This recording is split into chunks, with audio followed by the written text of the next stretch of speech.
all dirty. I mean, we keep our snow for the whole season. This year, we lost it. We only had it for... This year was an exception, kind of. We didn't really...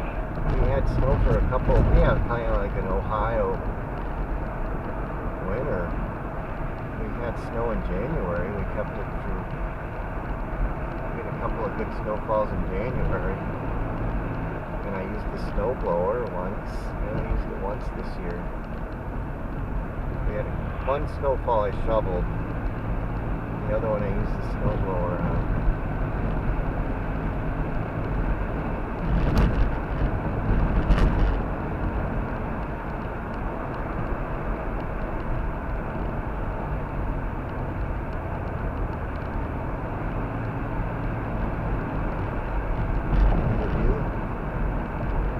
More to the left for miles from up here.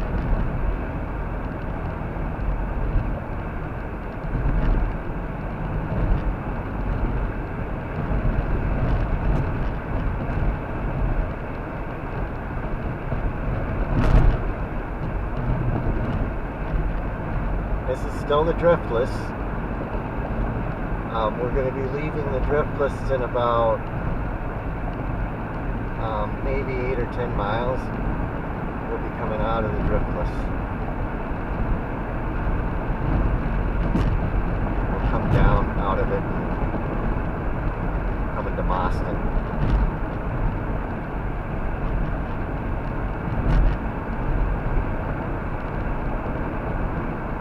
And then where Mauston is the beginning of that. It's sort of the beginning of that ancient lake bed, and then the bluffs, any bluffs that you see would be islands. There's a bluff in Necedah that would have been an island. There's a bluff about 3 miles from Necedah that's by the Wisconsin River, that would have been an island. There's even a small bluff down the road from where I live. That might have been an island too. It's a small one, but and then there's 2 bluffs in Adams County. There's more than 2 bluffs, but there's 2 prominent ones that are straight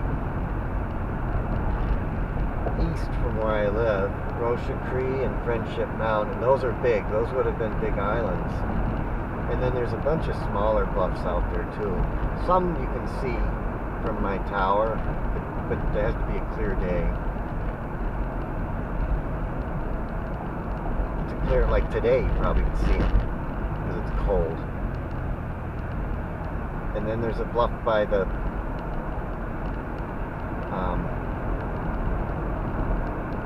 oh yeah, the bluff on 58. I didn't go that way this time. I'm taking G. That would have been the edge of the... That bluff there would have been the edge of the driftless.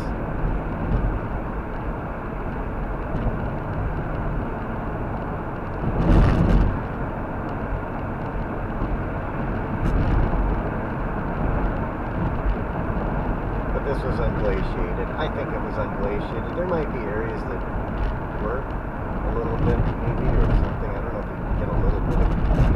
Several glaciers went through here, though.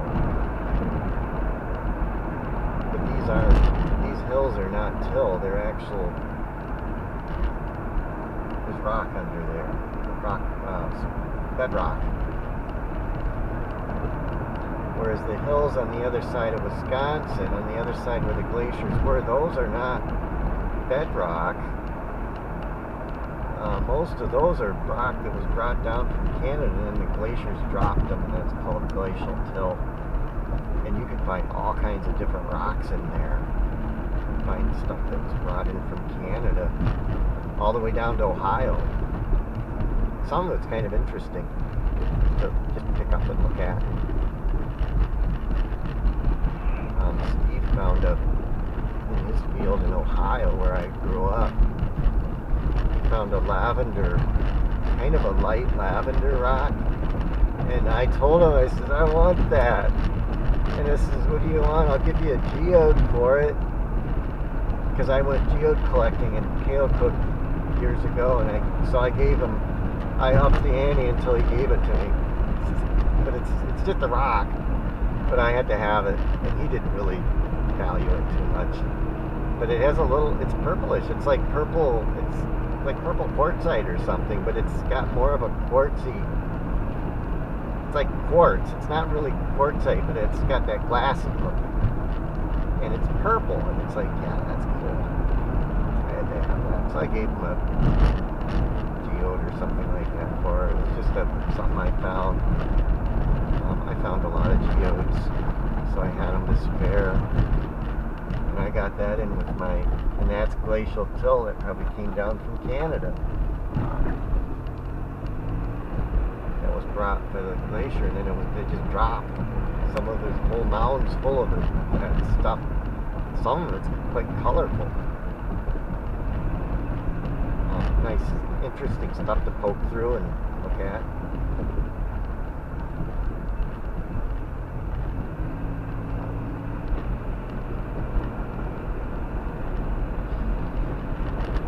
But down by Milwaukee, they have drumlins, and those are all till. They're just big mounds of till that was dropped by the glaciers. As they melted, they backed off, and they left these big piles of mixed sand and rocks and boulders and whatever was in the glacier, and it's just all kind of dropped as it melted.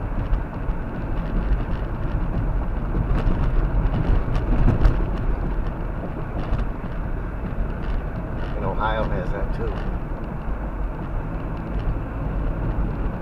We used to look through the rocks from the construction sites when we were kids. I remember I had a favorite rock. I don't even know where it is now, but it was like a piece of quartzite, a piece of quartz or something. It wasn't, anything particularly valuable. It wasn't my most valuable stone after we went to Arizona, though. I forgot all about it, probably. That's why I don't know where it is. It might be around the house somewhere. The Necedah. Maybe outside or something.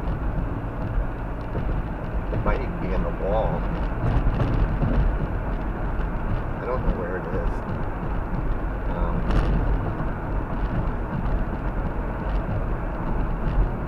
But I remember I was going over on our bike, and they were building a housing development. They had these big mounds of dirt. They dug all the basements out, and they put all the dirt in a great big mound, and we used to ride our bikes on these mounds. Some of these mounds are like 50 feet high, it seemed like. Literally really big. And they used to go down them on the bikes like a roller coaster. And I used to go up there, and there were rocks mixed in there because the glacier brought all that in, and looked for rocks. And then there wasn't much in there, but if you would have persisted, maybe you would have found something. But there didn't seem to be a huge amount of rock, but there was some. And then we went to then they started building the houses, and they brought in driveway, like limestone for driveways and foundations and stuff like that, utility gravel, and they'd have piles of that. And I noticed it'd take me long to find the calcite drums in there, and I picked those out. Just interesting, something different. They were like a squished cube, and they were calcite. When we were kids, I used to pick it out. I don't know if the other ones did or not, but I sort of have an interest in rocks before we went to Arizona.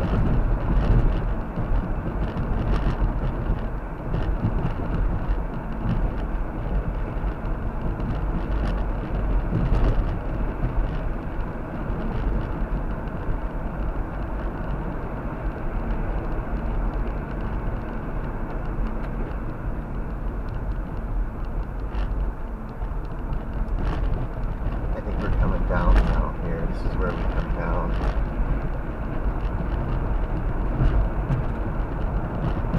So imagine you're coming down into the lake here, maybe down here where the pavement changes, and you're going into the water.